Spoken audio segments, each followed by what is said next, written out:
दोस्तों नमस्कार। कानूनी बात बताने वाले मेरे YouTube चैनल में आपका स्वागत है। आज का विषय अचल संपत्ति के संबंध में इंडेक्स 2 का महत्व क्या है। अब पहली बात, इंडेक्स 2 में संपत्ति की लेन देन के बारे में महत्वपूर्ण जानकारी होती है, जिसमें लेन देन की राशि, संपत्ति का मूल्य, संपत्ति का स्थान, संपत्ति का क्षेत्र, पंजीकरण का विवरण, उसमें शामिल कौन कौन है, भाई कौन पक्षकार है, साथ ही पंजीकरण का कार्यालय का नाम और उसकी मोहर शामिल होती है। अब इंडेक्स 2 संपत्ति के कानून का एक इतिहास है, यानी उसमें आवश्यक जानकारी वो प्रदान कर देता है कि संपत्ति के लेन देन में उसका महत्वपूर्ण भूमिका होती है। इसलिए खरीदार जो होता है वो संपत्ति के स्वामित्व के लिए किसी भी मौजूदा देनदारियों या इसमें जुड़े कानूनी विवादों को सत्यापित करने के लिए इंडेक्स 2 की जांच करता है। और इंडेक्स 2 दस्तावेज उपपंजीयक कार्यालय यानी सब रजिस्ट्रार द्वारा दर्ज किया जाता है, जो स्पष्ट स्वामित्व स्थापित करता है, जिसको विवादों को रोक सकता है, संपत्ति के लेन देन में पारदर्शिता लाता है।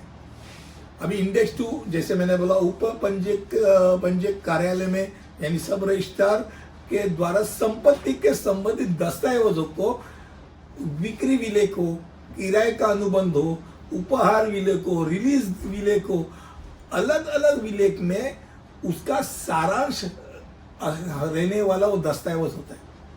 अब इंडेक्स 2 एक सारांश दस्तावेज है जो स्वामित्व का स्पष्ट श्रृंखला स्थापित करने के लिए वो एक महत्वपूर्ण है।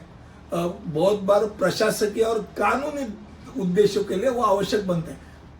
अब आमतौर पे देखिए, आपको अगर लोन चाहिए, बैंक लोन चाहिए, आपको आपकी संपत्ति रखनी है और बैंक लोन चाहिए, तो भाई बैंक लोन करने के लिए या बेचने के लिए आप उसके मालिक हो कि नहीं, यह प्रस्तापित करने के लिए इंडेक्स 2 देखा जाता है।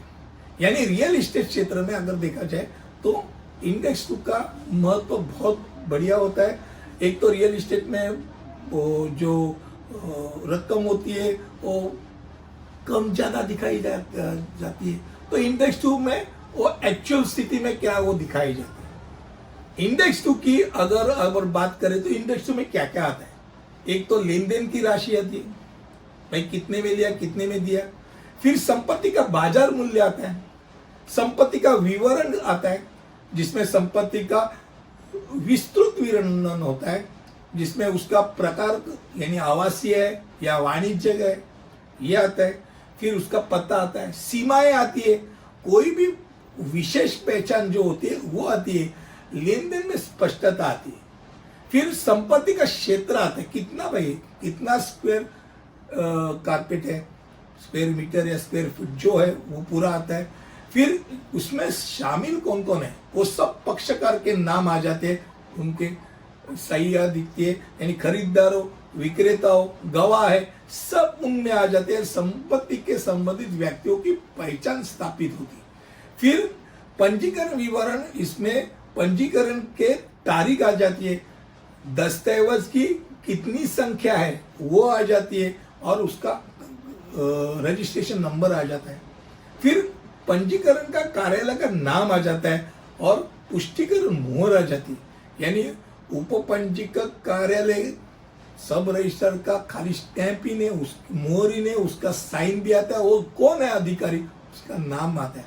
मुझे लगता है इंडेक्स 2 अगर सोचा जाए तो एक प्रकार का सात बारह उतारा है, जिसमें आप उसके मालिक हो क्या नहीं हो ये आप देखेंगे तो ही पता चलता है। बहुत बार ऐसा होता है कि लेटर ऑफ एडमिनिस्ट्रेशन या प्रोबेट लेने के बाद लोग अपने नाम पे प्रॉपर्टी चला तो लेते, पर इंडेक्स 2 में उसकी नोंद ही नहीं होती, तो उसके लिए वो रजिस्टर करने की जरूरत होती है। रजिस्टर करने से क्या होता है, सब रजिस्ट्रार के जो रिकॉर्ड है उसमें उसका नाम आ जाता है, तब जाके आपके नाम पे सच में वो प्रॉपर्टी हो गई ऐसे ही मानी जाएगी।